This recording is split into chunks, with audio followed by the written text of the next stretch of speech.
আসসালামু আলাইকুম সম্মানিত সহকর্মী বন্ধুরা, প্রিয় শিক্ষার্থী বন্ধুরা, সম্মানিত অভিভাবক এবং যারা শুনছেন। আমাদের সবার প্রিয় কিশোর বাতায়নের ফেসবুক পেজ থেকে লাইভে এসেছি।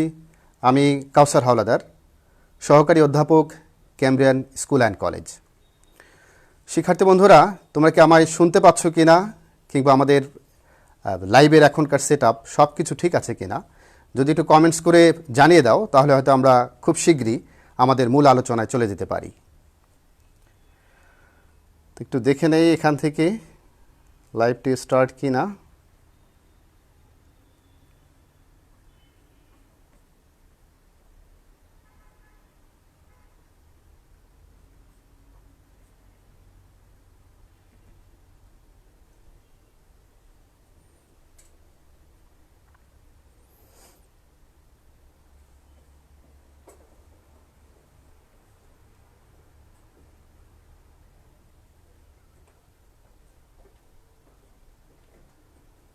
সবাই কি আমায় শুনতে পাচ্ছে কি না?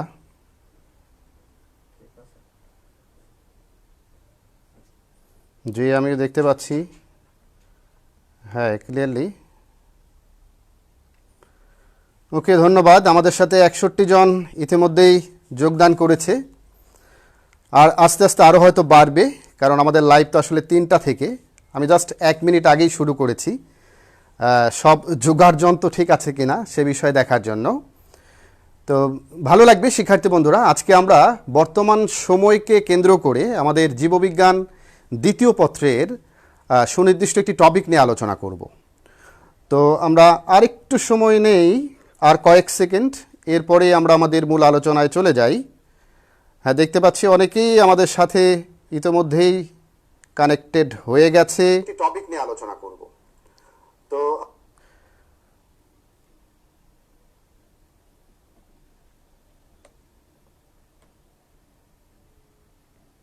ধন্যবাদ। একজন লিখেছে কোন ক্লাস 11-12 জীববিজ্ঞান দ্বিতীয় পত্র থেকে। একজন লিখেছে আমি কক্সবাজার গভর্নমেন্ট মহিলা কলেজ থেকে।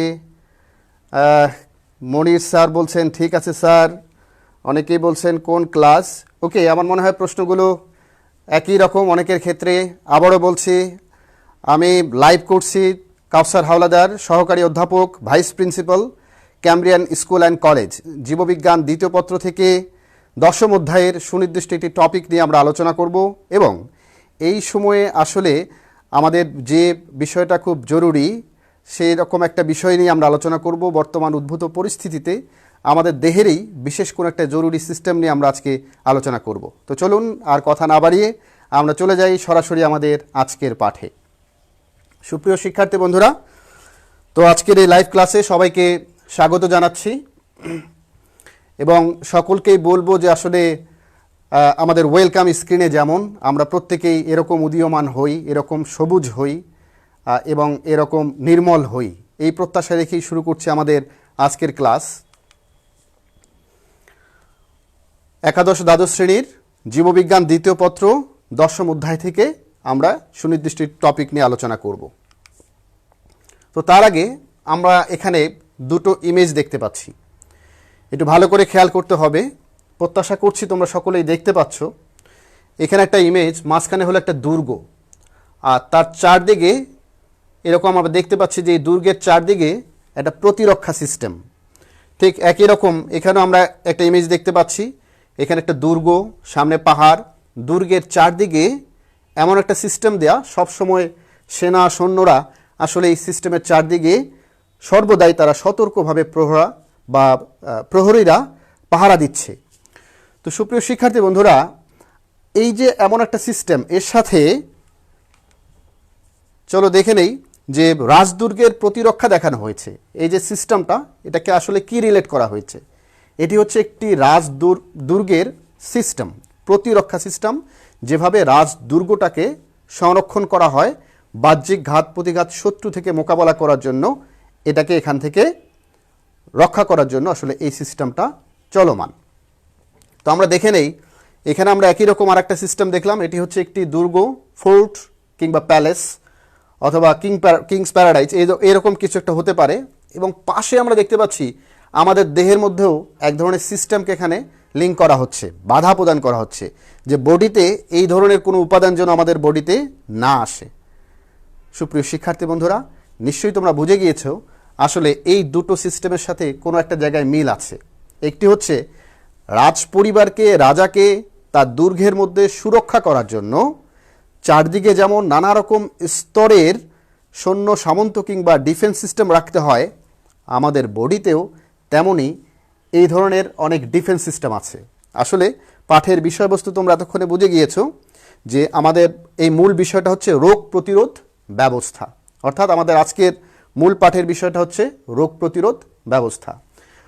অনেককেই দেখতে পাচ্ছি, হ্যাঁ, রাজশাহী থেকে কেউ একজন আছে, চিটাগং থেকে আছে, অনেকেই উম্মে হাবিবা বলেছে আসসালামু আলাইকুম স্যার। ওয়ালাইকুম সালাম। খুব ভালো লাগছে সবাইকে স্বতঃস্ফূর্তভাবে এখানে অংশগ্রহণ করতে দেখে, এবং এই মুহূর্তে আমরা সেঞ্চুরি করে ফেলেছি, কারণ 100 জনকে সরাসরি আমরা পেয়ে যাচ্ছি, অর্থাৎ ভিউ করছে 100 জন এবং অনেকেই কানেক্টেড আছে। তো যাই হোক, আমরা এগিয়ে চলি। তো এখানে আমরা দেখতে পেলাম যে আমাদের বডিতে কোনো একটা প্রোটেকশনের কথা বলা হচ্ছে এবং আমরা সব সময় কিন্তু এই ধরনের বিভিন্ন রোগ জীবাণুর ভেতরে ডুবে থাকি। তো যাই হোক শিক্ষার্থী বন্ধুরা, আমাদের আলোচিত বিষয় মানবদেহের রোগ প্রতিরোধ ব্যবস্থা এবং 10ম অধ্যায়ের পাঠ 1, 2 এবং 3 তিনটাকেই মার্চ করে তোমরা যেহেতু তোমাদেরকে সৃজনশীলে এই বিষয়ে পরীক্ষায় অংশগ্রহণ করতে হয়, এজন্য আমরা 10ম অধ্যায়ের প্রথম, দ্বিতীয় এবং তৃতীয় তিনটি যে পার্ট আছে, পার্ট 3টিকে একসাথে মার্চ করে আমরা আজকে আলোচনা করব এবং আলোচনার শেষে আমরা দেখব কোন ধরনের প্রশ্নগুলো পরীক্ষায় আসার উপযোগী, কিভাবে পড়লে আমরা এই অধ্যায় ভালো করতে পারবো। এবং মনে রাখা জরুরি যে এই অধ্যায়টি থেকে কিন্তু প্রশ্ন প্রায়ই হয়ে থাকে। তো সুপ্রিয় শিক্ষার্থী, আমাদের আজকে শিক্ষণফলটা আমরা আগে জেনে নেই, কারণ শিক্ষণফলটা হচ্ছে একটা কমিটমেন্ট। আমরা টার্গেটটা জেনে নেই। এই পাঠ শেষে শিক্ষার্থীরা মানবদেহের প্রতিরক্ষা ব্যবস্থার ধারণা ব্যাখ্যা করতে পারবে, মানবদেহের প্রথম প্রতিরক্ষা স্তর হিসেবে ত্বকের কাজ বিশ্লেষণ করতে পারবে এবং খাদ্যদ্রব্যের ব্যাকটেরিয়া ধ্বংস করার ক্ষেত্রে পরিপাক নালীর অ্যাসিড ও এনজাইমের ভূমিকা ব্যাখ্যা করতে পারবে। প্রত্যাশা করছি এই বোর্ডে প্রদর্শিত যে 3টি শিক্ষণফল তোমরা ভালোভাবেই দেখে নিয়েছো। একটি হচ্ছে প্রতিরক্ষা ব্যবস্থার ধারণা, আরেকটি হচ্ছে প্রথম প্রতিরক্ষা স্তর হিসেবে আমাদের ত্বকের ভূমিকা, আরেকটি বিষয় হচ্ছে যে খাদ্যদ্রব্যের ব্যাকটেরিয়া ধ্বংস করার ক্ষেত্রে পরিপাক নালীর মধ্যে যে অ্যাসিড এবং এনজাইম থাকে এগুলোর ভূমিকা। তো আমাদের দেহ সর্বদা কিসের বিরুদ্ধে যুদ্ধ করে? প্রশ্নটা যদি এরকম করা হয় যে আমাদের দেহ সর্বদা কিসের বিরুদ্ধে যুদ্ধ করে, সহজেই অনুমেয় যে আসলে আমরা রোগ জীবাণুর একটা সমুদ্রের মধ্যে বসবাস করি। এই যে আমি এখানে দাঁড়িয়ে আছি, চারদিকে যে বাতাসের ভেতরে আমরা ডুবে থাকি সবসময়, বাতাসের সমুদ্রে, বাতাসের সাথে কিন্তু নানা ধরনের রোগ জীবাণু, অণুজীব, ভাইরাস, ব্যাকটেরিয়া এগুলো কিন্তু ভাসমান অবস্থায়। তো আমরা তো আসলে অল্প একটুতেই অসুস্থ হয়ে পড়তাম, হচ্ছে না কেন? কারণ হচ্ছে আমাদের দেহের মধ্যে রোগ প্রতিরোধের একটা ব্যবস্থা স্রষ্টা আমাদের আগে থেকেই দিয়ে রেখেছেন। মানুষের জন্মের একেবারেই মায়ের ভ্রূণে থাকা অবধি থেকে শুরু করে জীবনের শেষ মুহূর্ত পর্যন্ত এই সিস্টেমটা কিন্তু কাজ করে। তবে কিছু কিছু রোগ আছে এই সিস্টেমগুলোকেও ধ্বংস করে, কিছু বদ অভ্যাস আছে এই সিস্টেমটাকে ধ্বংস করে। আমরা সেই বিষয়গুলো নিয়েও সামনে এগোবো। তো সুপ্রিয় শিক্ষার্থী বন্ধুরা, আমাদের দেহ সবসময় রোগ জীবাণুর বিরুদ্ধে কাজ করে। তো আসলে ইমিউনিটি বা ইমিউনোলজি কাকে বলা হয়? এই যে অনাক্রম্যবিদ্যা বা আমাদের দেহে রোগ প্রতিরোধ ব্যবস্থা, এটাকে আসলে জীববিজ্ঞানের যে শাখায় মানবদেহের প্রতিরক্ষা ব্যবস্থা বিষয়ে আলোচনা করা হয় সে শাখাকে বলা হয় ইমিউনোলজি। অনেকেই বড় হয়ে ডাক্তার হবা, তখন অনেকেই বলবে যে হ্যাঁ আমি এই ইমিউনোলজি নিয়ে পড়াশোনা করব বা আমি ইমিউনোলজির ডক্টর হব। এই ধরনের অনেকের কিন্তু স্বপ্ন থাকে। যেমন যারা হার্ট নিয়ে গবেষণা করে, পড়াশোনা করে, তারা কার্ডিওলজির ডক্টর, যারা দাঁত নিয়ে গবেষণা করে তারা ডেন্টিস্ট, এরকম নাক কান গলা আমরা বলি ENTর ডক্টর। এই ধরনের যারা ইমিউনোলজি নিয়ে গবেষণা করে তারা কিন্তু এই বিষয়ে স্পেশালিস্ট বা ডক্টর হতে পারে। তো মিস্টার এডওয়ার্ড জেনার, তোমরা এখানে দেখতে পাচ্ছ একজন ভদ্রলোক, উনি একজন ডাক্তার এবং মজার বিষয়টা হলো যে উনি একজন ইংরেজ বিজ্ঞানী যিনি 1796 খ্রিস্টাব্দে গুটি বসন্তের টিকা আবিষ্কার করেন। সুপ্রিয় শিক্ষার্থী বন্ধুরা, এই মুহূর্তে আমরা কিন্তু একটা দুর্যোগের ভিতর দিয়ে যাচ্ছি এবং সেই দুর্যোগ, দুঃস্বপ্নের নাম হচ্ছে কোভিড-19 বা করোনা ভাইরাস। এবং একদিন হয়তো এরকম কেউ একজন আল্লাহ রাব্বুল আলামিন আমাদের সামনে তাকে নিয়ে আসবেন, এমন একজন মানুষকে যিনি আবিষ্কার করবেন কোভিড-19-এর টিকা কিংবা ভ্যাকসিন। তো সেই দিনটার জন্য আমরা আসলে ওয়েট করছি ইনশাল্লাহ। একদিন আসলে এই মেঘ কেটে যাবে, সূর্য উঠবে। তো যদি আমরা বাসাবাড়িতে সবাই ঠিকঠাক মতো নিরাপদেই থাকি, তাহলে ইনশাল্লাহ হয়তো আমরা নিজেরা এটাকে প্রোটেক্ট করে ভালো একটা পর্যায়ে নিয়ে যেতে পারবো, এবং অবশ্যই আল্লাহ রাব্বুল আলামিন ত্রাণকর্তা হিসেবে আমাদের কাউকে না কাউকে এখানে পাঠিয়ে দেবেন। তো এরকম 1796 খ্রিস্টাব্দে এরকম একটি রোগ হয়েছিল, গুটি বসন্ত, যেখানে প্রচুর লক্ষ লক্ষ লোক সেই গুটি বসন্তে মারা গিয়েছিল। সেই গুটি বসন্তের টিকা আবিষ্কার করেন মিস্টার এডওয়ার্ড জেনার, এবং উনি সর্বপ্রথম বলেন যে মানবদেহের মধ্যে এমন একটা সিস্টেম আছে যেটা ন্যাচারাল সিস্টেম, যেটা রোগ জীবাণুর বিরুদ্ধে বিভিন্ন স্তরে স্তরে এগুলো কাজ করতে পারে। তাহলে আমরা ধারণা পেলাম কার কাছ থেকে?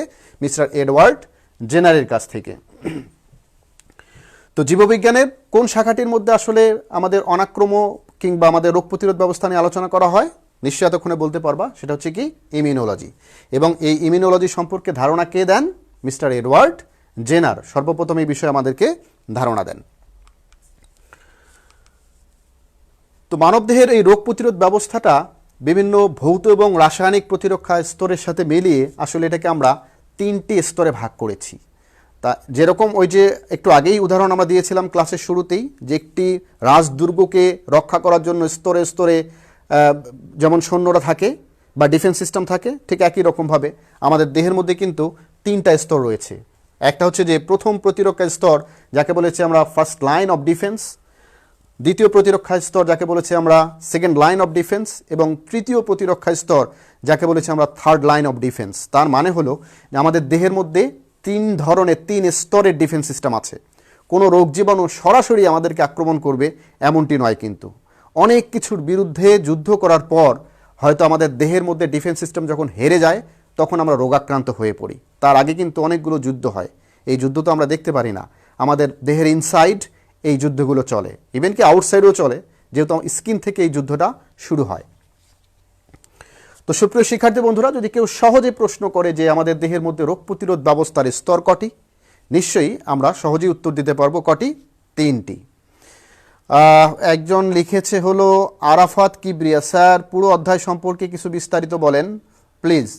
হ্যাঁ, ডেফিনেটলি আমরা পুরো অধ্যায়ের 3টি পার্ট নিয়ে আজকে আলোচনা করব। নেক্সট ক্লাসে বাকি 3টি পার্ট নিয়ে আলোচনা করব। কিবরিয়া, সাথেই থাকো, প্রত্যাশা করছি ভালো কিছু আসবে ইনশাল্লাহ। তো এরপরে আমরা এখন দেখে নেই যে আমাদের প্রথম প্রতিরক্ষা স্তর কি। চিত্রে আমরা দেখতে পাচ্ছি এটি হচ্ছে ত্বক, চিত্রে আমরা দেখছি যে এটি হচ্ছে স্টোমাক, এগুলো প্রথম প্রতিরক্ষা স্তর হিসেবে কাজ করে। চিত্রে আমরা দেখছি এটি হচ্ছে আমাদের চোখের ল্যাক্রিমাল গ্ল্যান্ড, এবং চিত্রে দেখতে পাচ্ছি আমাদের দেহের কোনো স্থান কেটে গেলে সেখান থেকে যে ফ্লুইড বা রক্ত বেরিয়ে যায়, সেটা যেভাবে জমাট বাঁধে ভেতরে বিভিন্ন প্যাথোজেনকে ভিতরে প্রবেশ করতে দেয় না, এগুলো হচ্ছে আমাদের প্রথম প্রতিরক্ষা স্তর, অর্থাৎ ফার্স্ট সোলজার। আমাদের বডিতে রোগাক্রমণের জন্য প্রথম স্তরে এই সোলজারগুলো, শক্তিশালী সোলজারগুলো কাজ করে। এবং আমাদের যে শ্বাসনালী আছে, শ্বাসনালীর মধ্যে কিন্তু মিউকাস এবং সিলিয়া থাকে। এই মিউকাস এবং সিলিয়া এটা কি কাজ করে? এই মিউকাস এবং সিলিয়াটা রোগ জীবাণুর বিরুদ্ধে কাজ করে, রোগ জীবাণুকে দেহের অভ্যন্তরে প্রবেশ করতে বাধা প্রদান করে। এরপর হচ্ছে লাইসোজাইম এনজাইম, রক্ততঞ্চন প্রক্রিয়া। তো সুপ্রিয় শিক্ষার্থী বন্ধুরা, এখানে আমরা দেখতে পাচ্ছি যে ত্বক, হাইড্রোক্লোরিক অ্যাসিড যেটা আমাদের স্টোমাকে থাকে, খুবই শক্তিশালী আমাদের প্রতিরক্ষা কবচ।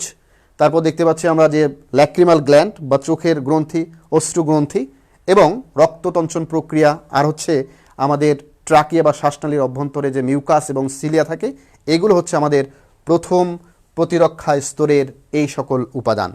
তো কেউ যদি প্রশ্ন করে, সহজে আমরা বলতে পারবো যে প্রথম প্রতিরক্ষা স্তরের উপাদানগুলো কি কি। অনেকেই আমার সাথে নিশ্চয়ই এতক্ষণে বলতেও পারছো। এটি হচ্ছে ত্বক, সিলিয়া এবং মিউকাস, অ্যাসিড বা ইসিএল, লাইসোজাইম এনজাইম এবং রক্ততঞ্চন প্রক্রিয়া। শেষ, আমাদের এই পর্যন্ত অন্ততপক্ষে পড়াশোনাটুকু শেষ। এরপরে আমরা পরের ধাপে চলে যাই। দ্বিতীয় প্রতিরক্ষা স্তর। দ্বিতীয় প্রতিরক্ষা স্তরে কি কি করে একটু দেখে নেই। ল্যাপটপের স্ট্যান্ডটা একটু সরাতে বলছে, পুরো বোর্ড দেখা যাচ্ছে না। ওকে, থ্যাংক ইউ। এর মধ্যে হলো একটু সরানো হয়েছে, আশা করি বোর্ডটা দেখা যাচ্ছে, এখন সম্ভবত দেখা যাচ্ছে ক্লিয়ার। ওকে, মাঝখানে ছোট্ট একটা ধন্যবাদ দিয়ে নেই। আমার সামনে আমাকে সহযোগিতা করছে আমাদের শামীম ভাই। শামীম ভাই, থ্যাংক ইউ। তো এরপর এই স্তরের উপাদানসমূহ হলো ফ্যাগোসাইট, প্রতিরক্ষা প্রোটিন এবং প্রদাহ। ফ্যাগোসাইট, আমাদের দেহের অভ্যন্তরে ফ্যাগোসাইটোসিস নামে এক ধরনের প্রক্রিয়া ঘটে, যেখানে শ্বেত রক্তকণিকার কিছু উপাদান ফ্যাগোসাইটোসিস প্রক্রিয়ায় এই ধরনের ঘটনাগুলোর সাথে কাজ করে। সাথে হলো ম্যাক্রোফ্যাজ, আমাদের ফুসফুসে এক ধরনের কোষ থাকে, এক ধরনের উপাদান থাকে যাদেরকে বলেছি আমরা ম্যাক্রোফ্যাজ। এগুলো ফ্যাগোসাইটোসিস প্রক্রিয়ায় অংশগ্রহণ করে থাকে। তাহলে এই স্তরের দ্বিতীয় স্তরের বা সেকেন্ড লাইন অফ ডিফেন্স সিস্টেমের উপাদানগুলো হলো ফ্যাগোসাইট, প্রতিরক্ষা প্রোটিন এবং ইনফ্লামেশন বা প্রদাহ। প্রশ্ন হতে পারে, অনেকে প্রশ্নও করতে পারে যে প্রদাহ কিভাবে আমাদের ডিফেন্স সিস্টেমে কাজ করে। আমাদের দেহের কোনো স্থান যদি আঘাতপ্রাপ্ত হয় সে স্থানটা ফুলে যায়, তাই না? এবং সেখানে প্রদাহ তৈরি হয়, সে স্থান ফুলে যায়, লাল হয়ে যায়। আসলে এই ফোলা স্থান, আঘাতপ্রাপ্ত স্থানে এখান থেকে আসলে বার্তা চলে যায় লোহিত রক্তকণিকা, শ্বেত রক্তকণিকাদের কাছে। তারা খুব দ্রুত সেই স্থানের মধ্যে বেশি পরিমাণে অ্যারেঞ্জ হয়। তো বেশি পরিমাণে অ্যারেঞ্জ হলে সেখানে কিন্তু ইনফ্লামেশন তৈরি হয়, প্রদাহ তৈরি হয়।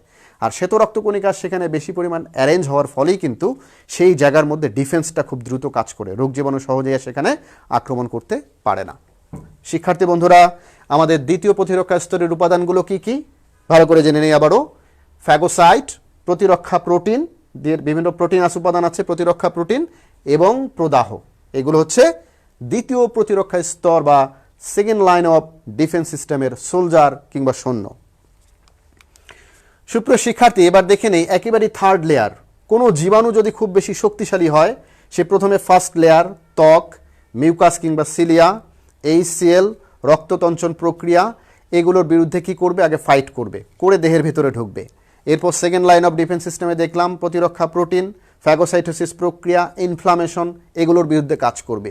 তাতেও যদি সে ঘায়েল না হয়, তাহলে আমাদের দেহের মধ্যে সবচেয়ে শক্তিশালী যে স্তরটা আছে তাকে বলেছি আমরা third line of defence system, এটি তখন সক্রিয় হয়। তো অনাক্রমতাজনিত সাড়া প্রদান মানবদেহের তৃতীয় প্রতিরক্ষা স্তর। এই প্রক্রিয়ায় বিশেষ কোষীয় সহযোগিতায় অথবা অ্যান্টিবডি নামক পদার্থ সৃষ্টি করে দেহ জীবাণু বা পরজীবীকে ধ্বংস করে। যদি কোনো কারণে এই ডিফেন্স সিস্টেমও নষ্ট হয়ে যায়, তখন বাইরে থেকে আমাদেরকে ভ্যাকসিন, টিকা, অ্যান্টিবায়োটিক এগুলো নিতে হয়। এই জন্যই ডক্টররা অনেক সময় কি করে, যখন দেখে রোগীর অবস্থা খুব একটা ভালো না, তখন তাকে আসলে অ্যান্টিবায়োটিক দেয়া শুরু করে। জানে যে হয়তো এই বডি এই রোগ জীবাণুর বিরুদ্ধে খুব একটা ভালোভাবে তাদের বিরুদ্ধে কাজ করতে পারবে না, তখন ডক্টর বাইরে থেকে এই ধরনের বডি সৃষ্টির জন্য উপাদান সমেত ওষুধ দিয়ে থাকে। তো আমরা এই মুহূর্তে তো আসলে জানছি যে আমাদের করোনা বা কোভিড-19 কোনো ধরনের অ্যান্টিবায়োটিক বা অ্যান্টিবডি প্রডিউস সম্ভব হয়নি। আবারও বলছি, ইনশাল্লাহ এটা হয়ে যাবে একদিন। সেই দিন হয়তো আমাদের সকলের মুখে হাসি ফুটবে। আমাদের এই বন্দি দশা থেকে, দুর্দশা থেকে নিশ্চয়ই স্রষ্টা আমাদের রক্ষা করবেন। সুপ্রিয় শিক্ষার্থী বন্ধুরা, আমরা জানলাম যে অনাক্রমতাজনিত সাড়া প্রদানে মানবদেহের তৃতীয় প্রতিরক্ষা স্তর খুব ভালোভাবে কাজ করে। এবং এই প্রক্রিয়ায় কি কাজ করে? দুটো ফ্যাক্টর আছে, একটা সরাসরি অ্যান্টিবডি প্রডিউসের মাধ্যমে, আর একটা আছে কিছু কোষ দেহের মধ্যে অন্যান্য জীবাণুগুলোকে ধ্বংস করার ক্ষেত্রে সহায়তা করে। তাহলে দুটো ফ্যাক্টর কাজ করলো। একটি হচ্ছে দেহের বিভিন্ন কোষীয় উপাদান, এগুলো অন্যান্য উপাদানগুলোকে অ্যাক্টিভ করার মাধ্যমে এবং সরাসরি অ্যান্টিবডি প্রডিউস করার মাধ্যমে এই কাজগুলো করে থাকে। তো কেউ একজন বলছে যে হ্যালো, কেমন আছো? হ্যাঁ, ভালো আছি। কাকে বলছে? কেউ একজন বলছে যে হ্যালো স্যার, নাইস গোয়িং, ওকে যাচ্ছি, থ্যাংক ইউ ভেরি মাচ। তো যাই হোক, কারো কারোর সাথে আবার নিজেদের কনভারসেশন হচ্ছে, খুবই ভালো। নিজেদের মধ্যে আলোচনা করে নেওয়াটাও একটা পাঠের অংশ। তো শিক্ষার্থী বন্ধুরা, আমরা এবার দেখি যে অনাক্রম্য ব্যবস্থার উপাদানগুলো কি কি, কোন জায়গা থেকে আসলে এই উপাদানগুলো চলে আসে। তো আমরা জানি যে আমাদের দেহের মধ্যে যেমন কেন্দ্রীয় স্নায়ুতন্ত্র আছে, স্নায়ুতন্ত্র নিয়ন্ত্রণ করে।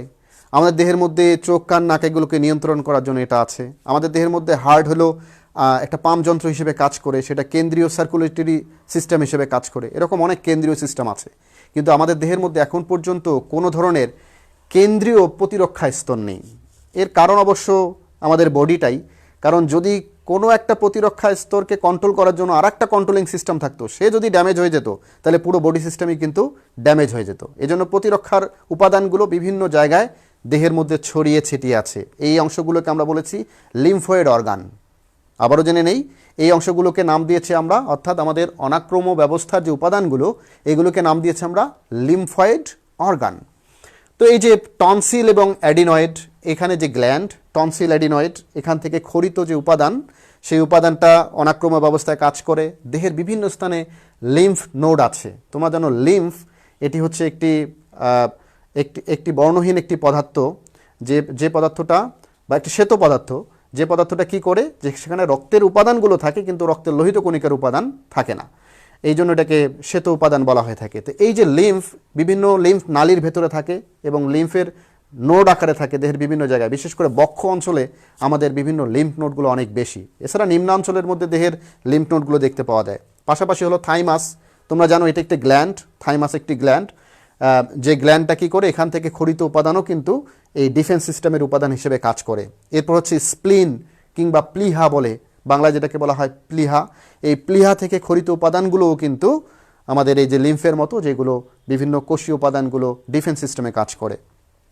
এরপর হচ্ছে যে পেরার্স প্যাচ এবং লিম্ফ নোড, অ্যাপেন্ডিক্স অস্থিমজ্জা অর্থাৎ বোন মেরু, অস্থিমজ্জা অর্থাৎ বোন মেরু, বোনের ভেতরে যে অংশটা থাকে হাড়ের ভেতরে সেটা হচ্ছে বোন মেরু। এই বোন মেরু থেকে বিভিন্ন প্রয়োজনীয় উপাদানগুলো, লিম্ফয়েড যে ম্যাটেরিয়ালসগুলো আছে এগুলো প্রডিউস হয়। তো শিক্ষার্থী বন্ধুরা, অ্যাপেন্ডিক্স, তোমরা জানো যে অ্যাপেন্ডিক্স এটা যদি কোনো কারণে নিজেই, এখানে চিত্রে তোমরা দেখতে পাচ্ছ এই যে অ্যাপেন্ডিক্স, অনেকে বলে অ্যাপেন্ডিসাইডের পেইন হয়, অ্যাপেন্ডিসাইডের প্রবলেম হয়েছে, তখন আসলে অ্যাপেন্ডিক্সটা কেটে ফেলা হয়। অনেকেই আবার এটা কি করে, জন্মের সময় যাদের অপারেশন হয়ে থাকে কোনো কারণে, অর্থাৎ মায়েদের অনেক সময় সিজার হয়, তখন কিন্তু কেউ কেউ এটা কেটেও ফেলে। তো বাংলাদেশে হয়তো এর প্রচলনটা কম, কারণ হচ্ছে অনেকেই মনে করে এটার খুব একটা কাজ নেই, কিন্তু ডিফেন্স সিস্টেমে কোথাও না কোথাও এর কাজ আছে। অ্যাপেন্ডিক্সের মধ্যে কিছু অণুজীব বসবাস করে, সেই অণুজীবগুলো অনেক সময় ডিফেন্সের ক্ষেত্রে পজিটিভ অণুজীব, যেগুলো ভালো, আমাদের দেহের মধ্যে ভালো কাজ করে, এই ধরনের অণুজীবগুলো অনেক সময় অ্যাপেন্ডিক্সে থাকে, এরা কিন্তু আমাদের ডিফেন্স সিস্টেমে হেল্প করে। তো আমরা জানলাম যে অ্যাডিনয়েড গ্ল্যান্ড, অ্যাপেন্ডিক্স, রক্তনালীসমূহ, অস্থিমজ্জা, লসিকা গ্ল্যান্ড, লসিকা নালী এবং পেয়ার্স প্যাচ, প্লিহা, থাইমাস, টনসিল, এই যে উপাদানগুলো, এই সবগুলো উপাদান কিসের উপাদান? ডিফেন্স সিস্টেমের বিভিন্ন ধরনের কাজের সাথে এই উপাদানগুলো রিলেটেড। আমরা আরেকবার দেখে নেই, যদি কাগজ কলম থাকে সাথে তাহলে লিখে নেই, তাহলে খাতায় এবং মাথায় দুটো জায়গায় যদি একসাথে থাকে তাহলে পরীক্ষায় কিন্তু অনেক ভালো করা সম্ভব। সুপ্রিয় শিক্ষার্থী বন্ধুরা, অ্যাডিনয়েড গ্রন্থি, অ্যাপেন্ডিক্স, রক্তনালীসমূহ, অস্থিমজ্জা, লসিকা গ্ল্যান্ড, লসিকা নালী, পেয়ার্স প্যাচ, প্লিহা, থাইমাস এবং টনসিল, এগুলো থেকে যে উপাদানগুলো খরিত হয়, এগুলো থেকে যে উপাদানগুলো উদ্ভূত হয়, এই উদ্ভূত উপাদান কিংবা উদ্ভূত নিঃসৃত সেক্রেশনগুলোই আমাদের প্রতিরক্ষা সিস্টেমের সাথে কাজ করে। সুপ্রিয় শিক্ষার্থী, আমরা আলোচনা করছি একাদশ ও দ্বাদশ শ্রেণীর জীববিজ্ঞান দ্বিতীয় পত্রের 10ম অধ্যায়ের প্রতিরক্ষা ব্যবস্থার ধারণা বিষয়ক। চলো শিক্ষার্থী বন্ধুরা, এগিয়ে চলি আমাদের পাঠের পরবর্তী অংশে। সুপ্রিয় শিক্ষার্থী, অনাক্রমতন্ত্রের যে কোষসমূহ, কোন কোন সেল বা কোষগুলো এখানে কাজ করে সেটাও দেখে নেওয়া দরকার। যেমন লিম্ফোসাইট, তোমরা জানো যে লিম্ফোসাইট কয় ধরনের? 2 ধরনের, একটা হচ্ছে টি লিম্ফোসাইট আর একটা হচ্ছে বি লিম্ফোসাইট। আমি অনেক সময় আমার ক্লাসের মধ্যে শিক্ষার্থীরা যেন সহজেই মনে রাখে এজন্য আমি এই দুটোর একটা নাম দিয়েছি, এটা নিজের একটা বানানো নাম আর কি, মনে রাখার জন্য। টিতে হলো টালটু আর বিতে হলো বল্টু, অর্থাৎ আমাদের যে লিম্ফোসাইট সেলগুলো আছে এটা 2 ধরনের, একটি হচ্ছে টি লিম্ফোসাইট আর একটি হচ্ছে বি লিম্ফোসাইট। সহজে মনে রাখার জন্য কি কাজ করে? এরা মূলত আমাদের দেহের যে অ্যান্টিবডি প্রডিউস করতে হয়, সেই অ্যান্টিবডি প্রডিউসের সাথে এরা ওতপ্রোতভাবে জড়িত। তাহলে আমরা জানলাম অনাক্রমতন্ত্রের বা ইমিউনো সিস্টেমের সাথে রিলেটেড যে কোষসমূহ, তার মধ্যে একটি হচ্ছে লিম্ফোসাইট, এরপর হচ্ছে ফ্যাগোসাইট, গ্র্যানুলোসাইট, অনুচক্রিকা। আমরা গ্র্যানুলোসাইট দেখলাম, এখানে গ্র্যানুলোসাইট যেমন নিউট্রোফিল, ইওসিনোফিল, বেসোফিল, এগুলো কিসের উপাদান বন্ধুরা? তোমরা জানো যে এগুলো শ্বেত রক্তকণিকার দানাদার উপাদান। শ্বেত রক্তকণিকা 2 ধরনের, একটি দানাদার আর একটি হচ্ছে অদানাদার। তাহলে এই দানাদার উপাদানগুলো হচ্ছে নিউট্রোফিল, ইওসিনোফিল, বেসোফিল। চিত্র দেখে বোঝা যায় এর ভেতরে গুটি গুটি কিছু উপাদান দেখা যাচ্ছে, এগুলো দানাদার উপাদান বিধায় এই উপাদানগুলো দেখা দেয়। এবং এরপর হচ্ছে কি অনুচক্রিকা, এবং শেষটা হচ্ছে কি ডেনড্রাইটিক কোষ। তাহলে এই যে আমরা 5টি উপাদান দেখতে পাচ্ছি, যে লিম্ফোসাইট, ফ্যাগোসাইট, গ্র্যানুলোসাইট, অনুচক্রিকা, ডেনড্রাইটিক কোষ, বাস পড়া তো হয়েই গেল। কেউ যদি প্রশ্ন করে কিংবা কখনো প্রশ্ন আসে যে আমাদের অনাক্রমতন্ত্রের কোষসমূহের নাম উল্লেখ করো, তাহলে সহজেই এই 5টা নাম আমরা বলে দেব। লিম্ফোসাইট, ফ্যাগোসাইট, গ্র্যানুলোসাইট, 3টা সাইট, খেয়াল করে দেখো, একটা হলো লিম্ফোসাইট, ফ্যাগোসাইট, আর একটা হলো কি গ্র্যানুলোসাইট। তাহলে সাইট দিয়েই হলো কয়টা? 3টা। আর দুটো হচ্ছে অনুচক্রিকা এবং ডেনড্রাইটিক কোষ। তাহলে সহজেই আমরা এই 5টি নাম লিখে দিলে আমাদের ওই প্রশ্নের উত্তর জানা সহজ হবে। আর একটা বিষয় মনে রাখা জরুরি, যে এখানে কেউ একজন লিখছে যে নেট প্রবলেম। হ্যাঁ, কারো একজনের নেট প্রবলেম। কোথায় নেট প্রবলেম? ওকে, মাসুদ স্যারও আমাদের সাথে জয়েন করেছে। রওফুন নাহার ম্যাডামকে দেখা যাচ্ছে জয়েন করেছে। ওকে, থ্যাংক ইউ ভেরি মাচ। যারা সাথে আছেন, আরও কোনো প্রশ্ন থাকলে প্রশ্ন করতে পারেন। ধন্যবাদ। অনেকে নেটে প্রবলেম দেখাচ্ছে। ওকে, থ্যাংক ইউ। তো এরপর হচ্ছে যে সাইটোকাইন্স। তাহলে আমরা আলোচনা করছিলাম যে আমাদের প্রতিরক্ষা ব্যবস্থার ধারণা সম্পর্কে। এখানে সাইটোকাইন্স কাদেরকে বলা হয়, সাইটোকাইন্স সেটা জেনে রাখাটা আগে জরুরি। তো যে বিশেষ ধরনের প্রোটিন জাতীয় রাসায়নিক পদার্থ নিঃসরণের মাধ্যমে অনাক্রমতন্ত্রের কোষসমূহ একে অপরের সাথে যোগাযোগ রক্ষা করে, তাদের সাইটোকাইন্স বলা হয়। খুবই ইম্পর্টেন্ট বিষয়। অর্থাৎ আমাদের দেহের মধ্যে তো বিভিন্ন উপাদান আমরা দেখলাম, বিভিন্ন কোষ দেখলাম আমরা, যেগুলো আমাদের অনাক্রমতন্ত্র বা ইমিউন সিস্টেমের সাথে রিলেটেড। এগুলো একজন আরেকজনের সাথে কি করতে হয় দেখে নেই। স্যার, বি কোষ কোনগুলো? ওকে, আমরা এখানে বলেছি যে লিম্ফোসাইট, যেখানে বলেছে হলো বি লিম্ফোসাইট এবং টি লিম্ফোসাইট। লিম্ফোসাইট দু ধরনের, একটা হচ্ছে বি লিম্ফোসাইট আর একটা হচ্ছে টি লিম্ফোসাইট। ওকে ওকে, শহীদুল ইসলাম নয়ন স্যার লিখেছেন, স্যার আপনাকে সুন্দর দেখাচ্ছে। সুন্দর দেখানো না, মানে শিক্ষার্থীরা সুন্দর বুঝতে পারছে কিনা সেটাই আসলে ভালো লাগবে। শিক্ষার্থীরা যদি সুন্দরভাবে বোঝে তবেই সার্থকতা, তাদের জন্য আসলে এখানে দাঁড়ানো। তো চলো, আমরা আলোচনা করছিলাম সাইটোকাইন্স এটা নিয়ে। তো আমাদের দেহের মধ্যে কি আছে? বিভিন্ন কোষীয় উপাদানগুলো আছে। এই কোষীয় উপাদানকে কি করতে হয়? অ্যান্টিবডি প্রডিউসের সময়, বিভিন্ন যোগাযোগের সময় কি করতে হয়? এগুলো নিয়ে কাজ করতে হয়। তো তখন একজন আরেকজনের সাথে যে যোগাযোগ রক্ষা করবে, তো এই যে যোগাযোগ রক্ষা, এই কাজটা করে থাকে সাইটোকাইন্স। তবে এই কারা সাইটোকাইন্স, তাদের সম্পর্কে আমাদের একটু পরিচয় নেওয়া জরুরি। তো এখানে এই মুহূর্তে আবার দেখতে পাচ্ছি স্যার ফ্যাগোসাইট কোথায় থাকে? হ্যাঁ, সম্ভবত তুমি মিস করে গিয়েছো যে ফ্যাগোসাইট কোথায় থাকে। তো আমাদের শ্বেত রক্তকণিকার কিছু উপাদান আছে যেগুলো ফ্যাগোসাইট হিসেবে কাজ করে, এবং পাশাপাশি যেটাকে আমরা বলেছি ম্যাক্রোফ্যাজ, সেও ফ্যাগোসাইট।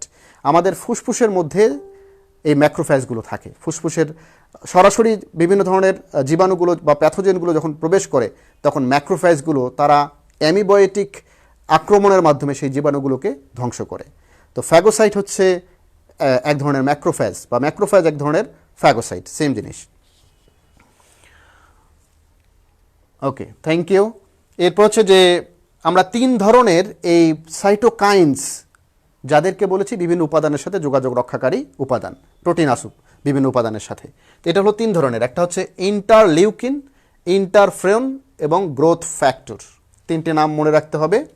একটা হচ্ছে ইন্টারলিউকাইন, ইন্টারফেরন এবং গ্রোথ ফ্যাক্টর।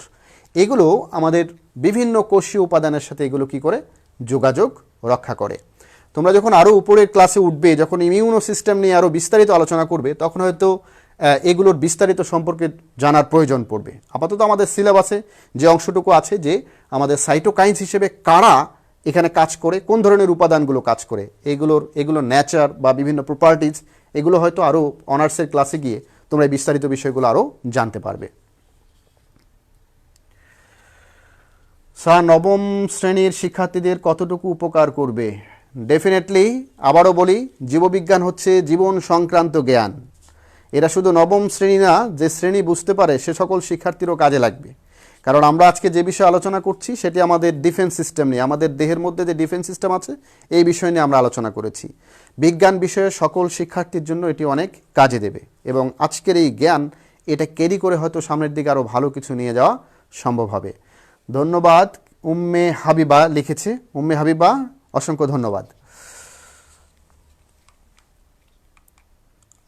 আমরা আরেকবার দেখে নেই সাইটোকাইন্স কোনগুলো। যদি কখনো প্রশ্ন আসে যে কোন উপাদানটি সাইটোকাইন্স হিসেবে ব্যবহৃত হয়, এমসিকিউতে এই ধরনের অনেকগুলো প্রশ্ন আসতে পারে। বিভিন্ন কোষীয় উপাদানগুলোর নাম জানলাম, কিন্তু প্রশ্ন আসবে কোন উপাদানটি সাইটোকাইন্স হিসেবে ব্যবহৃত হয় বা নিচের কোনটি সাইটোকাইন্স, তখন কিন্তু আমরা শুধুমাত্র এই তিনটা নাম মনে রাখতে হবে। এই তিনটার একটি পেলেই সেটি রাইট আনসার বলে বিবেচ্য হবে। একটি হচ্ছে ইন্টারলিউকাইন, আরেকটি হচ্ছে ইন্টারফেরন, আরেকটি হচ্ছে গ্রোথ ফ্যাক্টর, এই উপাদানগুলো।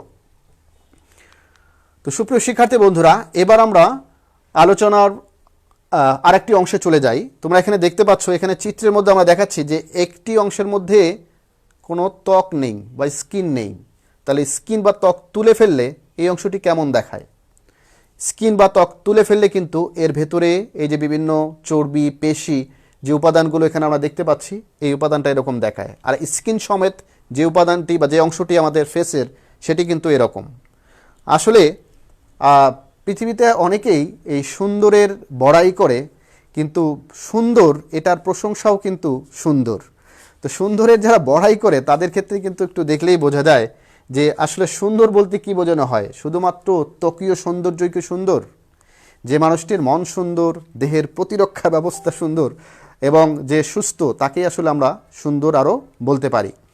কেননা অনেক মানুষই হয়তো এরকম পৃথিবীতে জন্মই গ্রহণ করে যাদের ত্বকের যাদের মানে স্কিনের যে কালার, সে কালারটা হয়তো কারো ক্ষেত্রে ডার্ক বা কারো ক্ষেত্রে লাইট। তো এখানে শুধুমাত্র স্কিনটা যদি এখান থেকে চলে যায় তাহলে কিন্তু আর কিছুই থাকে না। এরকম সবারই এরকম অবস্থা উন্মুক্ত হয়ে পড়ে। শিক্ষার্থী বন্ধুরা, আলোচনা করছি আমরা আমাদের দেহের রোগ প্রতিরোধ ব্যবস্থা নিয়ে, যেটি জীববিজ্ঞান দ্বিতীয় পত্রের একাদশ দ্বাদশ শ্রেণীর 10ম অধ্যায় থেকে আলোচিত বিষয়। আমরা একটু আগে আমরা ধারণা পেয়েছিলাম যে আমাদের দেহের মধ্যে 3 ধরনের ডিফেন্স। এখন আলোচনা করছি স্কিন বা ত্বক নিয়ে, যেটি আমাদের দেহের প্রতিরক্ষা ব্যবস্থায় খুব গুরুত্বপূর্ণ ভূমিকা পালন করতে পারে। তো চলো দেখে নেই এই স্কিন বা ত্বক প্রতিরক্ষা ব্যবস্থায় কী ধরনের ভূমিকা পালন করে। একজন প্রশ্ন করেছে, স্যার এটা কি ক্লাস 9-এর মৌসুমী আক্তার? না মৌসুমী, এটা ক্লাস 9-এর নয়, তবে 9-এর বিজ্ঞান বিভাগের শিক্ষার্থীরা এখান থেকে উপকৃত হতে পারে। আচ্ছা, যাই হোক, আরেকজন প্রশ্নের উত্তরই দিয়ে দিয়েছে তাদের বন্ধুদের কেউ একজন। ওকে, এই জন্য আমি কিন্তু বারবার মাঝে মাঝে একটু রিপিট করে নিচ্ছি। আবারও বলে নেই, সুপ্রিয় শিক্ষার্থী বন্ধুরা যারা এই মুহূর্তে আমার সাথে আছো, 1 2 3, তার মানে 123 জন আমার সাথে এই মুহূর্তে ভিউ করছো। তো এই 123 জনের উদ্দেশ্যে বলি, কিংবা যারা এই মুহূর্তে আমার সাথে যুক্ত হলা তাদের উদ্দেশ্যে বলি, একাদশ ও দ্বাদশ শ্রেণীর বিজ্ঞান বিষয় শিক্ষার্থীদের জীবনের প্রতিরক্ষা ব্যবস্থায় কী ধরনের ভূমিকা পালন করে, চলো সেটি দেখে নেই। সুপ্রিয় শিক্ষার্থী, আমরা স্কিনের একটি ক্ষুদ্রতম অংশ দেখলাম এবং প্রথম প্রতিরক্ষা স্তর হিসেবে ত্বকের যে কাজ, ত্বকের যে ভূমিকা, সেটি দেখে নেই। দেহের যে যে অংশ পরিবেশের প্রত্যক্ষ সংস্পর্শে থাকে তাদেরকে প্রথম প্রতিরক্ষা স্তর বলা হয়। একেবারেই first line of defence system. অনেকেই তোমরা আগে যারা এতক্ষণ আমার সাথে ছিল তাদের কাছে বিষয়টি ক্লিয়ার। তো প্রথম প্রতিরক্ষা স্তরটি ভৌত এবং রাসায়নিক, এই 2 ধরনের প্রতিরক্ষা স্তর নিয়ে গঠিত। এখানে কিছু ভৌত উপাদান আছে, কিছু রাসায়নিক উপাদান আছে। তো ভৌত উপাদানগুলো কি কি? ভৌত প্রতিবন্ধক বা ভৌত ব্যারিয়ার যেগুলো, সেগুলোকে বলেছি আমরা ত্বক, নাক, গলা এবং পরিপাকতন্ত্র। আর রাসায়নিক প্রতিবন্ধক কোনগুলো?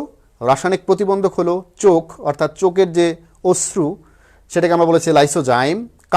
কানের ভেতরের দিকে আমাদের থাকে সেরুমিনাস গ্রন্থি আছে, সেখান থেকে সেরুমিন ক্ষরণ হয়, যেটাকে আমরা কানের মোম বলি, অনেকে কানের খৈল বলে, আবার অনেকে মানে প্রায়শই এটা খুঁচিয়ে খুঁচিয়ে বের করারও চেষ্টা করে।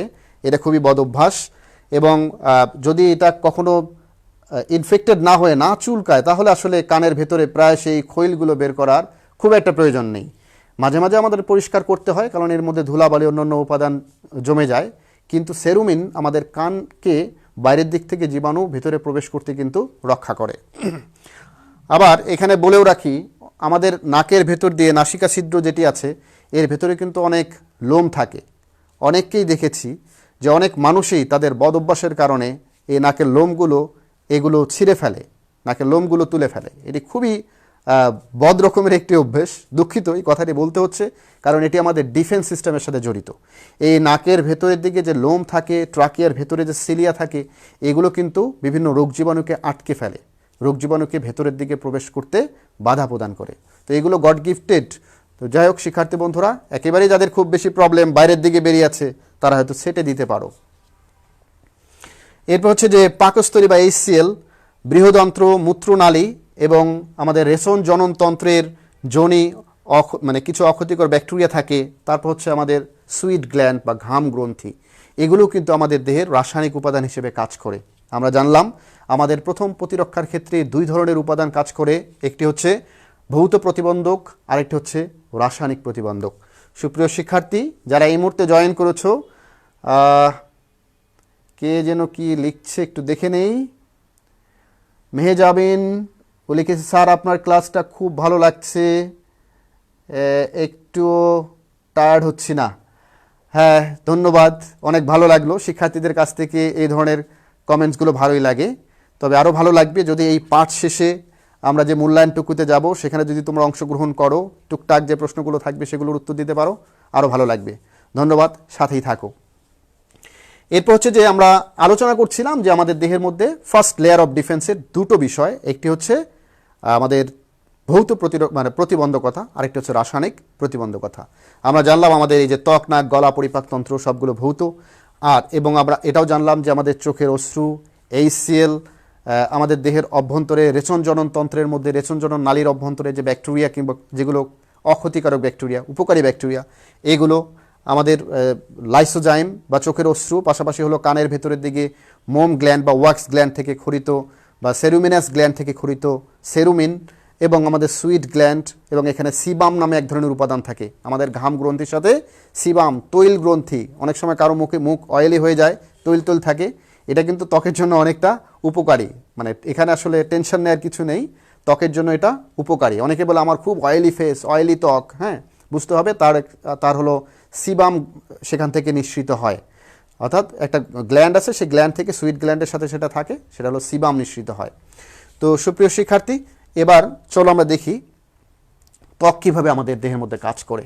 এবং মজার বিষয়টা হলো যে মানুষের দেহের এই যে ত্বক আছে, এই ত্বকটাকে যদি আলাদা করে ফেলা হয় তাহলে এটা 22 বর্গফুট জায়গা নিয়ে বিস্তৃত হবে। ত্বক এত বড় একটা জায়গা, এই জন্য বলা হয়ে থাকে ত্বক হচ্ছে আমাদের দেহের সর্ববৃহৎ অঙ্গ।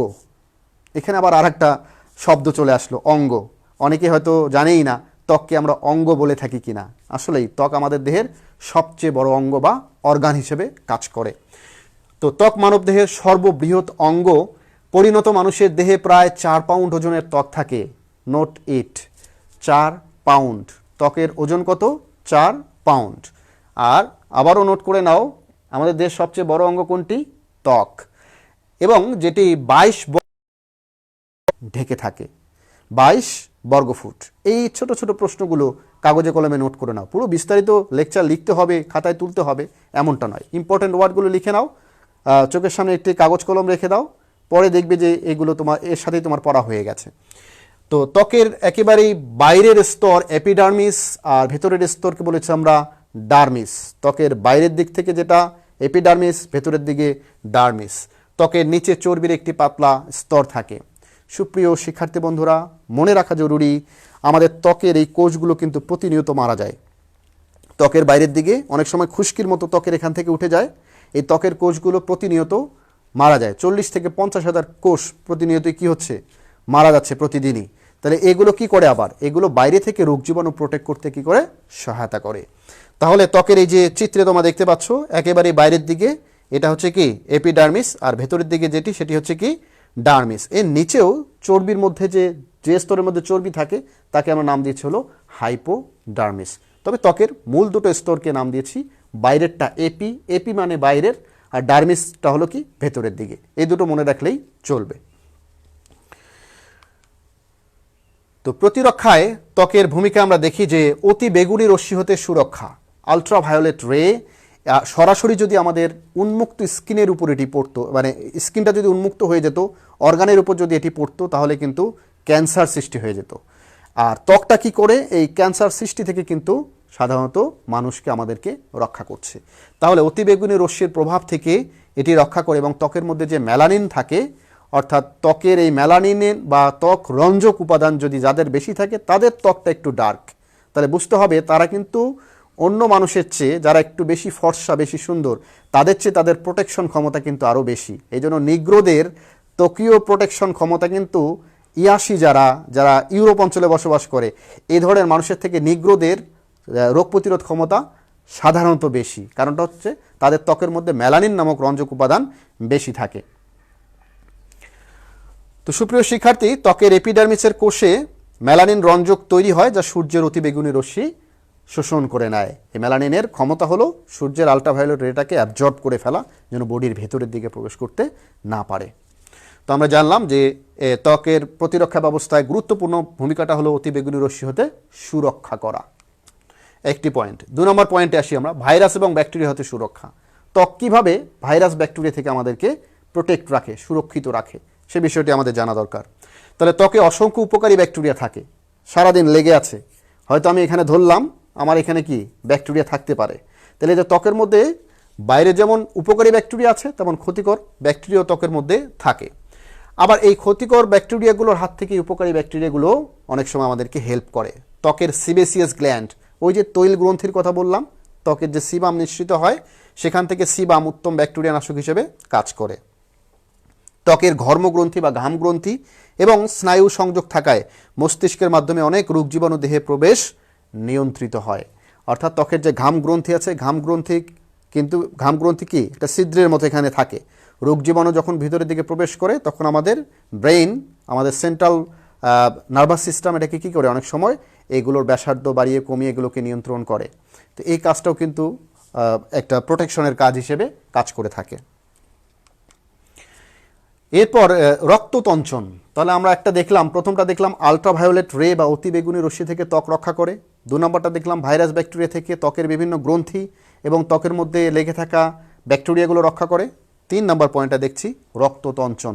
ত্বকের কোনো স্থান কেটে গেলে সেখানে ফাইব্রোজেনাস নামক যে উপাদানটা দিয়ে রক্তের একটা জালক তৈরি হয় বা রক্ততঞ্চন প্রক্রিয়া ঘটে, যেটাকে আমরা বলি ব্লাড ক্লোটিং সিস্টেম। তোমাদের 4র্থ অধ্যায়ের মধ্যে আসলে এই আলোচনাটা আছে, সেটা দেখবা যে আমাদের রক্ত সংবহন প্রক্রিয়ার মধ্যে। সেখানে আমরা দেখেছি যে এই ব্লাড ক্লোটিংটা রক্ত জমাট বেঁধে কি করে, ভেতরে বাইরে থেকে আগত যে প্যাথোজেন কিংবা বহিরাগত রোগ জীবাণুকে দেহের অভ্যন্তরে যেতে বাধা প্রদান করে। তো এই হচ্ছে মূল কাজ আর কি। দেখি আমাদের কয়েকজন বন্ধু আরও কিছু লিখেছে, একটু দেখে নেই।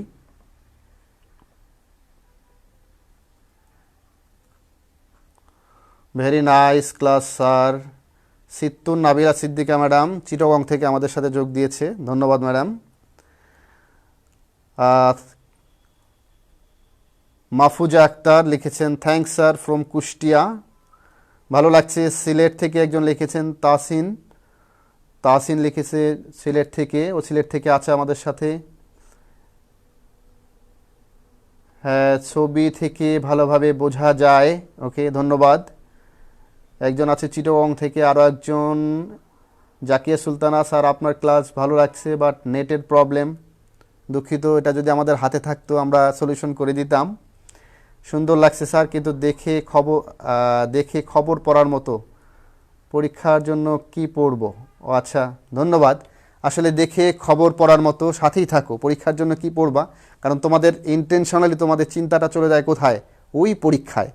তো এই আমি বলবো যে আসলে পরীক্ষায় তুমি ভালো করবা তখনই যখন তোমার এই বিষয়গুলো তোমার সাথে আসলে তোমার জীবনের সাথে প্রাসঙ্গিক বিষয়গুলো যখন তুমি ভালোভাবে আত্মস্থ করতে পারবে। ওকে, ধন্যবাদ। প্রত্যাশা করছি কন্টিনিউ করবে এবং শেষ দিকে গিয়ে আমরা আসলে কিছু প্রশ্ন উত্তর থাকবে আমাদের, সেখানে গিয়ে আমরা আলোচনা করব। আমাদের হাতে এখনও প্রায় 17 মিনিট সময় রয়েছে এই ক্লাসটার জন্য ডিউরেশন। শিক্ষার্থী বন্ধুরা সাথেই থাকো, গুরুত্বপূর্ণ আলোচনায় আছি আমরা। যে প্রতিরক্ষায় ত্বকের ভূমিকা আলোচনা করছিলাম। প্রতিরক্ষায় ত্বক আমাদের অনেকগুলো ভূমিকা পালন করে। এর মধ্যে আমরা প্রথমটা জেনেছি যে ত্বক অতিবেগুনি রশ্মি থেকে আমাদেরকে রক্ষা করে মেলানিন নামক রঞ্জক উপাদান হিসেবে। পাশাপাশি ত্বক আমাদের ভাইরাস ব্যাকটেরিয়া থেকে রক্ষা করে, বিভিন্ন গ্ল্যান্ডের ক্ষরণের মাধ্যমে এদেরকে প্রোটেক্ট করে। তারপর আলোচনা করছি আমরা রক্ততঞ্চন প্রক্রিয়া।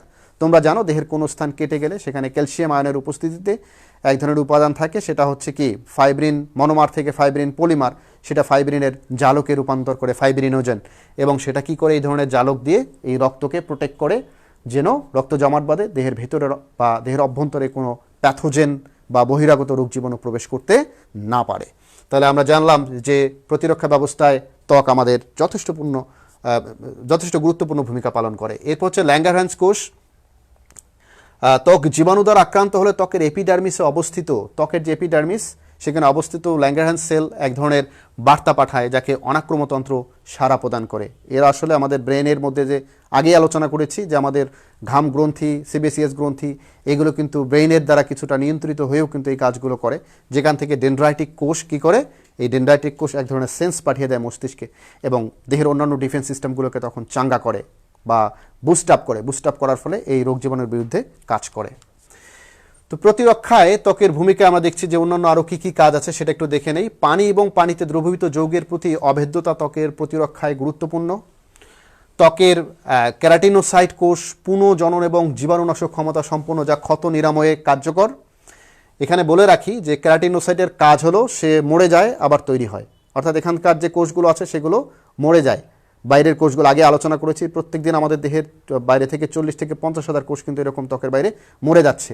তাহলে এই যে ত্বকের যে কোষ মরে যায় এগুলো কেরাটিনোসাইট কোষ কিন্তু এগুলোকে আবার রিজেনারেট করতে পারে। এরপর হচ্ছে ত্বকের ডার্মিসে অবস্থিত ডেনড্রাইটিক কোষ, ত্বকের ভেতরের যে স্তর তাকে বলছি আমরা ডার্মিস, তার মধ্যে ডেনড্রাইটিক কোষ, একটু আগেই বললাম ডেনড্রাইটিক কোষ কী করে, সে কিন্তু সেন্স পাঠিয়ে দেয় ব্রেইনে। পাশাপাশি টি লিম্ফোসাইট এবং লিম্ফোটিক অ্যান্ডোথেলিয়াল এই কোষ এবং গ্রানুলোসাইট, ম্যাক্রোফেজ ও মাস্ট কোষের জীবাণু প্রতি প্রতিরক্ষামূলক কার্যকলাপ রয়েছে। তো পাঠ্য বইটি যদি তোমাদের সাথে থাকে তার সাথেও লিঙ্ক করে কিন্তু তোমরা এই বিষয়গুলো আরও ভালোভাবে বিস্তারিত জেনে নিতে পারো। তবে এখানে ত্বকের যে কেরাটিনোসাইট কোষ, ত্বকের ডেনড্রাইটিক কোষ, ত্বকের টি লিম্ফোসাইট, লিম্ফোসাইটিক অ্যান্ডোথেলিয়াল কোষ, গ্র্যানুলোসাইট, ম্যাক্রোফেজ, মাস্ট কোষ, এই সবগুলো কিন্তু মাস্ট মনে রাখতে হবে। কারণ এগুলো যদি মনে না রাখো, এগুলো যদি ধারণ না করো ত্বকের কোন জায়গায় কোন কোন কোষগুলো কাজ করে, এটা আসলে সৃজনশীলের মতো কোনো জায়গা থেকে বানিয়ে লেখার মতো কিছু নেই আসলে এখানে। কিন্তু এই শব্দগুলোকে, এই উপাদানগুলোকে নিয়ে কি কাজ করে, ত্বকে কোন ভূমিকা পালন করে, এগুলো কিন্তু ভালোভাবে বুঝে পড়তে হবে। এরপর আসি আমরা যে প্রতিরক্ষায় ত্বকের ভূমিকা। আমরা দেখি যে ত্বকের অশ্রুগ্রন্থি নিঃসৃত লাইসোজাম চোখের প্রতিরক্ষায় সাহায্য করে। কারো যদি এমনি এমনি কান্না পায় কেঁদে নিতে পারো, কারণ চোখের পানি অনেক সময় জীবাণুনাশক হিসেবেই কাজ করে।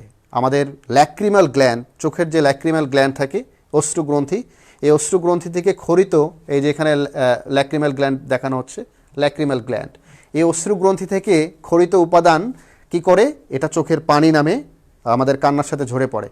এটা হলো অনেক সময় নাকের ভেতর দিয়েও চলে যেতে পারে, বাইরে দিয়েও চলে আসে।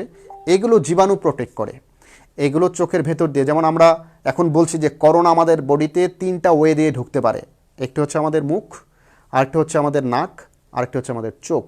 এই জন্যই বলা হয় যে তোমাদেরকে বলা হয়েছে 20 সেকেন্ড পরপরই তোমরা ভালো করে হাত ধুবে, তোমার হাত মুখে দিও না বা মুখমণ্ডলের মধ্যে তোমরা হাত দিও না, কারণ এগুলো হচ্ছে ওয়ে আমাদের বডিতে প্যাথোজেন ঢোকার বা কোভিড-19 করোনা ঢোকার ওয়ে। শুধু করোনাই না, প্রতিনিয়ত আমাদের দেহের মধ্যে এরকম অসংখ্য জীবাণু ঢুকছে। আমরা হাঁ করে মানে এরকম শ্বাস নিচ্ছি, নাক দিয়ে শ্বাস নিচ্ছি, অক্সিজেন নিচ্ছি, শুধু অক্সিজেনই নেই, অসংখ্য রোগ জীবাণু বডিতে নিচ্ছি। কিন্তু আসলে স্রষ্টার এক বৈচিত্র্যময় সৃষ্টির কার্যকলাপে আমাদের বডি কিন্তু সবসময় এই 3 লেয়ার ডিফেন্স সিস্টেমের মাধ্যমে সুন্দর আছে, ভালো আছে। শিক্ষার্থী বন্ধুরা, এই অশ্রুগ্রন্থি এবং ত্বকীয় সেরুমিন গ্রন্থি, এগুলো অশ্রুগ্রন্থি হলো চোখের ভেতর দিয়ে জীবাণু প্রবেশে বাধা দেয়, আর কানের ভেতর দিয়ে সেরুমিন গ্রন্থি, সেরোমিনাস ক্ষরণ করার মাধ্যমে কানের ভেতর দিয়ে প্রবেশে বাধা দেয়। এরপর আমরা দেখতে পাচ্ছি যে স্টোমাক, এখানে স্টোমাকে জীবাণু লেগে আছে, তাই না? তো স্টোমাকের মধ্যে এই জীবাণুটা যদি স্টোমাকে যায় তাহলে স্টোমাকের মধ্যে যে HCl থাকে, তোমরা জানো খুবই শক্তিশালী অ্যাসিড HCl, যেটা বিভিন্ন উপাদানকে গলিয়ে শেষ করে ফেলে। অর্থাৎ আমরা যে খাবারগুলো গ্রহণ করি সেই খাবার গ্রহণের পর আমাদের এনজাইমেটিক রিয়াকশনের জন্য একটা অম্লীয় মাধ্যম দরকার, তার জন্য HCl প্রয়োজন। পাশাপাশি খাবারের সাথে কোনো রোগ জীবাণু গেল কিনা সেটাকে চেক করে এবং ধ্বংস করে ফেলে। এই কাজটা করে কে? HCl বা হাইড্রোক্লোরিক অ্যাসিড। তো হাইড্রোক্লোরিক অ্যাসিড খুবই ভালো, অনেকের অ্যাসিডিটির সমস্যা আছে, তারা কিন্তু আবার অনেক সময় কী করে, এই হাইড্রোক্লোরিককে প্রশমিত করার জন্য বাইরে থেকে ক্ষার জাতীয় ট্যাবলেট খেয়ে ফেলে, যেমন অ্যান্টাসিড বা অ্যান্টি অ্যাসিড, এই জাতীয় উপাদানগুলো খেয়ে ফেলে। এনিওয়ে, এই আমাদের দেহের অভ্যন্তরে পাকস্থলীর মধ্যে HCl খুব গুরুত্বপূর্ণ ডিফেন্স সিস্টেম হিসেবে কাজ করে। যে কোনো রোগ জীবাণু খেয়ে ফেললেই এটা কী করে ফেলে? হজম করে ফেলে। এমন হয়তো অনেকেই আছে যার দেহের মধ্যে করোনা আছে, কিন্তু ভাগ্যিস HCl পর্যন্ত চলে গেছে, সেই করোনারও কিন্তু HCl এর কাছে রক্ষা নাই। তো সুপ্রিয় শিক্ষার্থী বন্ধুরা, এবার আমরা আলোচনা করব যে আসলে খাদ্যদ্রব্যের ব্যাকটেরিয়া ধ্বংসে পরিপাক নালীর যে অ্যাসিড এটা কিভাবে কাজ করে, এটা কিভাবে আমাদেরকে সুরক্ষা প্রদান করে, এবং বিভিন্ন উৎসেচক বা এনজাইম। চিত্রে তোমরা দেখতে পাচ্ছ যে এটা স্টোমাকের ভেতরে আমরা অ্যাসিড দেখতে পাচ্ছি, এরকমভাবেই ফ্লুইডগুলো থাকে এবং এগুলো প্যারাইটাল কোষ থেকে আসলে নিঃসৃত হয়। পাকস্থলীর প্রাচীরের মধ্যে যে প্যারাইটাল কোষ থাকে সেই প্যারাইটাল সেল থেকে কিন্তু এই এসিএলটা খরিত হয়, যখন প্রয়োজন তখন খরিত হয়। তো যখন খাবার দাবার গ্রহণ করছি আমরা, তার আগে থেকে এটা এসিএল খরিত হওয়া শুরু করে। আমাদের বডিতে ভ্যাগাস নার্ভ আছে, যে ভ্যাগাস নার্ভটা খাবারের যখন খিদে পায় আমাদের, তখন আগে থেকে সে সিগন্যাল দেয় যে খিদে পেয়ে গেছে বা টাইম হয়ে গেছে, এই সেল তুমি ক্ষরণ করা শুরু করো। এই ধরনের বডির মধ্যে যে বায়োলজিক্যাল ক্লকগুলো আছে, এগুলোর সংমিশ্রণের মাধ্যমে আমাদের দেহের মধ্যে অনেকগুলো সিস্টেম কিন্তু একসাথে কাজ করে, তখন এই সেল খাবারের আগেই ক্ষরণ হওয়া শুরু করে দেয়। সুপ্রিয় শিক্ষার্থী বন্ধুরা, আমরা দেখে নেই কীভাবে এই সেল আমাদের এই ভূমিকাটা পালন করে। লালাস্থিত লাইসোজাইম মুখ এবং গলায় সংক্রমণকারী স্ট্রেপ্টোফাইলাস, স্ট্রেপ্টোকক্কাস অ্যান্ড ব্যাসিলাস। তাহলে স্ট্রেপ্টোফাইলাস, স্ট্রেপ্টোকক্কাস অ্যান্ড ব্যাসিলাস 3 ধরনের ব্যাকটেরিয়ার নাম এখানে দেওয়া হয়েছে। লালাস্থিত, আমাদের যে লালা আছে, লালা, এই লালার উপাদানটা কি করে? লালার উপাদান হলো লাইসোজাইম। এই লালার উপাদান লাইসোজাইমটা কি করে? এই ব্যাকটেরিয়াগুলোকে ধ্বংস করার ক্ষেত্রে কাজ করে। তবে অনেক সময় লালাস্থিত এই লাইসোজাইম যদি কোনো ব্যাকটেরিয়াকে, কোনো ভাইরাসকে ধ্বংস করতে না পারে, তাহলে সেটা কি আমাদের পেটে চালান করে দিলে কি হয়? সেখানে কিন্তু এই সেল তার উপরে তার বিধ্বংসী প্রভাব দেখাতে পারে। লালারসে অবিরাম ক্ষরণে মুখের ভেতর বা দাঁতে খাদ্যকণা জমতে পারে না, ফলে ব্যাকটেরিয়াও জন্মাতে পারে না। তাহলে লালার রসের মধ্যে কিন্তু আমাদের কি খুব শক্তিশালী এনজাইম থাকে, যাকে বলেছি আমরা লাইসোজাইম। এখানে প্যারোটিড গ্রন্থি, এরপর হচ্ছে সাবমেন্ডিবুলার গ্রন্থি এবং সাবলিঙ্গুয়াল গ্রন্থি। এই 3টা গ্রন্থি থেকে, আমাদের মুখমণ্ডলের 3 গ্রন্থি থেকে আমাদের লালা খরিত হয়। আমাদের মুখের মধ্যে কিন্তু এই লালাটা খুবই উপকারী। অনেক সময় দেখবা যে ভুলক্রমে কোনো এক জায়গায় কেটে গেছে, ব্যথা পেয়েছে, মানুষ মুখ থেকে লালা নিয়ে এরকম লাগিয়ে দিচ্ছে। হ্যাঁ, এটা আসলে ব্যাড হ্যাবিট না, এটা মানুষের একটা অভ্যাসগত কাজ। যেমন কারণ কি, লালাটা হচ্ছে ফার্স্ট জীবাণুনাশক হিসেবে কাজ করতেছে, অ্যান্টিসেপটিক। লালার মধ্যে যে উপাদান থাকে সেটা অ্যান্টিসেপটিক বা জীবাণুনাশক হিসেবে কাজ করে। তাহলে আমাদের লালা গ্রন্থি কটা? 3টা। একটা হচ্ছে parotid gland, submandibular gland, sublingual gland. এবং এই লালা গ্রন্থিগুলো কি করে? স্ট্রেপ্টোফাইলাস, স্ট্রেপ্টোকক্কাস অ্যান্ড ব্যাসিলাস এই জাতীয় ব্যাকটেরিয়াগুলোকে ধ্বংস করে। তারপর আমাদের দাঁতের যে ফাঁকে ফাঁকে বিভিন্ন উপাদানগুলো লেগে থাকে, এগুলোকেও ধ্বংস করার ক্ষেত্রে এই লাইসোজাইম এনজাইম কাজ করে। সুপ্রিয় শিক্ষার্থী, পাকস্থলীর প্রাচীরের যে প্যারাইটাল এবং অক্সিজেনিক কোষ থাকে, একটু আগে আমরা আলোচনা করলাম, সেই কোষ থেকে গ্যাস্ট্রিক জুস, এই গ্যাস্ট্রিক জুস বলা হয়েছে এইচসিএলকে, এটা খরিত হলে আমাদের স্টোমাকের মধ্যে একটা অম্লীয় সিস্টেম তৈরি করে। তো এই অম্লীয় সিস্টেমটা ব্যাকটেরিয়া এবং ভাইরাস জাতীয় জীবাণুর জন্য অসহনীয় পরিবেশ তৈরি করে ফেলে, সেখানে আর তারা বাঁচতে পারে না, একসময় তারা অন্যান্য খাদ্যদ্রব্যের মতো হজম হয়ে যায়। এরপর হচ্ছে যে অন্ত্রে বসবাসকারী কয়েক ধরনের মিথজীবী অণুজীব থেকে, কয়েক ধরনের মিথজীবী অর্থাৎ এগুলো অণুজীব, এক অণুজীব আর একটা অণুজীবের সাথে কমেন্সালিজম হিসেবে বসবাস করে। এই বসবাস করার মাধ্যমে তারা আমাদের দেহের অন্যান্য ব্যাকটেরিয়াগুলোকে ধ্বংস করে এবং এগুলো অ্যান্টিবায়োটিক হিসেবে কাজ করে থাকে।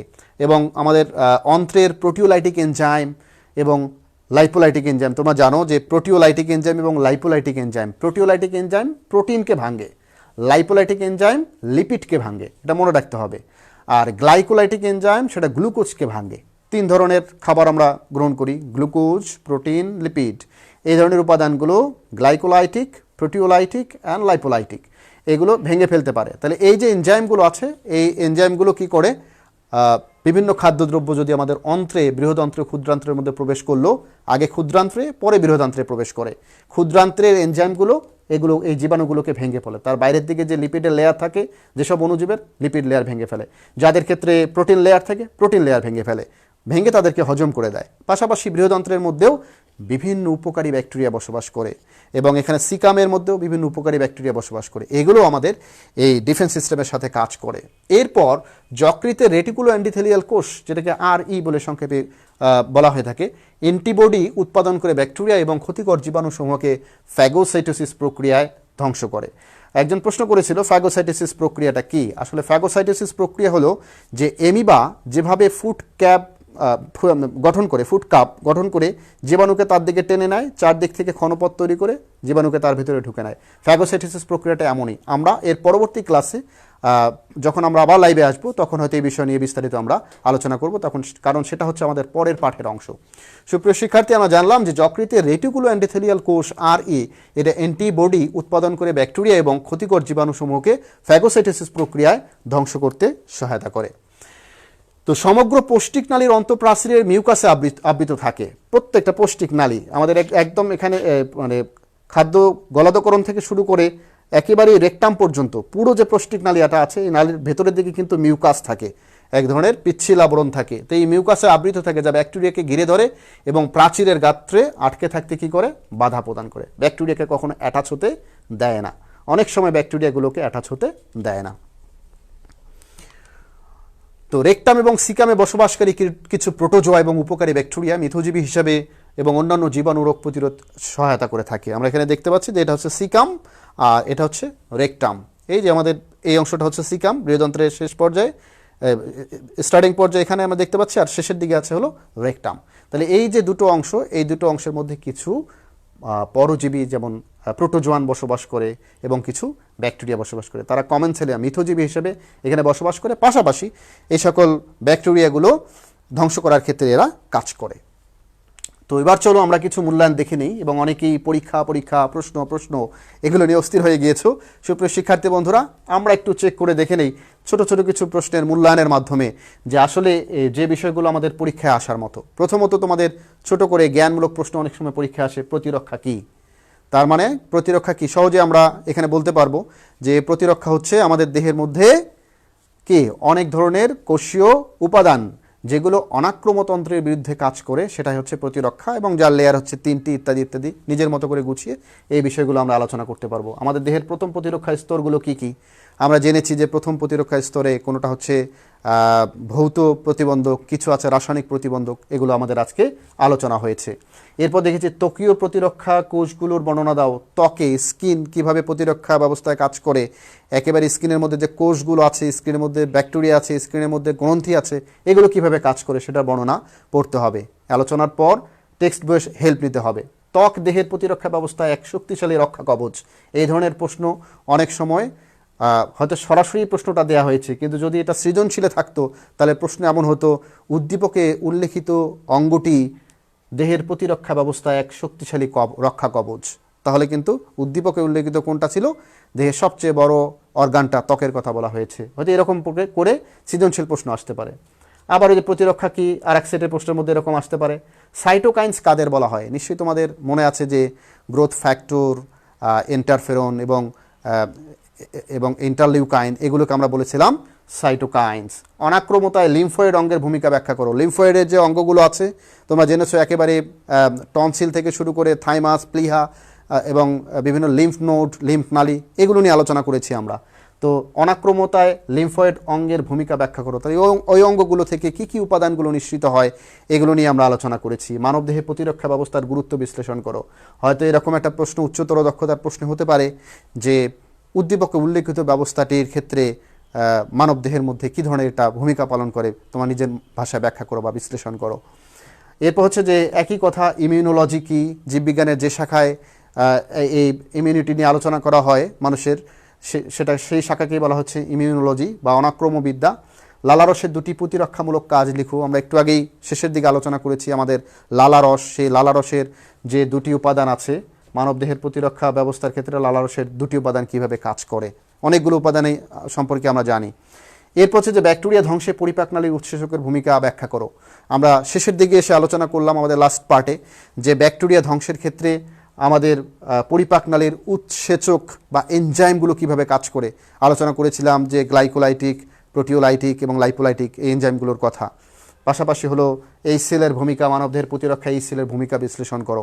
সরাসরি হয়তো প্রশ্নগুলো এরকম আসবে না, কিন্তু এই প্রশ্নগুলোর উত্তর যদি জানা থাকে এবং উদ্দীপকের এই প্রশ্নগুলোকে লিঙ্ক করে যা ধরা থাকবে, যদি তুমি ধরতে পারো তাহলে এই প্রশ্নগুলোর উত্তর দিয়েই তুমি খুব সুন্দরভাবে সাজিয়ে গুছিয়ে তোমার প্রশ্নের উত্তরগুলো করতে পারবে। সুপ্রিয় শিক্ষার্থী বন্ধুরা, আমরা আমাদের ক্লাসের একেবারেই শেষ প্রান্তের দিকে চলে এসেছি। তো ঝটপট তোমরা তোমাদের দুটো বাড়ির কাজ থাকলেও লিখে নাও। প্রত্যাশা করছি এই আলোচনা থেকে এই বাড়ির কাজ দুটো তোমার পরবর্তীতে পরীক্ষায় ভালো করার জন্য কিংবা তোমার এই জ্ঞান বৃদ্ধির জন্য এই অনুশীলন পুনঃ অনুশীলনটা তোমার ভালো কাজে দেবে। আমাদের হাতে এই 1 ঘন্টা সেশনের জন্য আর 2 মিনিট বাকি আছে। আশা করছি যে এই 2 মিনিটে আমরা আমাদের ক্লাস শেষ করে ফেলবো ইনশাল্লাহ।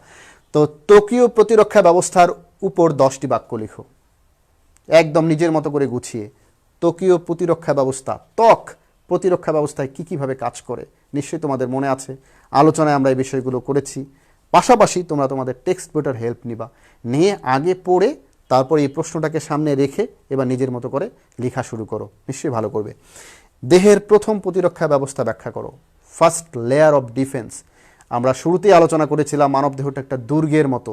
দুর্গের চারদিকে প্রথম যে প্রতিরক্ষা ব্যবস্থা, প্রথম যে সোলজার, কোন কোন সোলজার এখানে কাজ করে, প্রত্যেকটা সোলজার কিভাবে তাদেরকে তৈরি করে রেখেছে বহিঃশত্রুর আক্রমণ থেকে আমাদের দেহকে রক্ষা করতে। নিশ্চয়ই তোমরা এই আলোচনাগুলো আজকের আলোচনা থেকে এবং এই প্রশ্নের সমাধানগুলো বইয়ের সহায়তা নিয়ে এগুলো সহজেই করতে পারবে।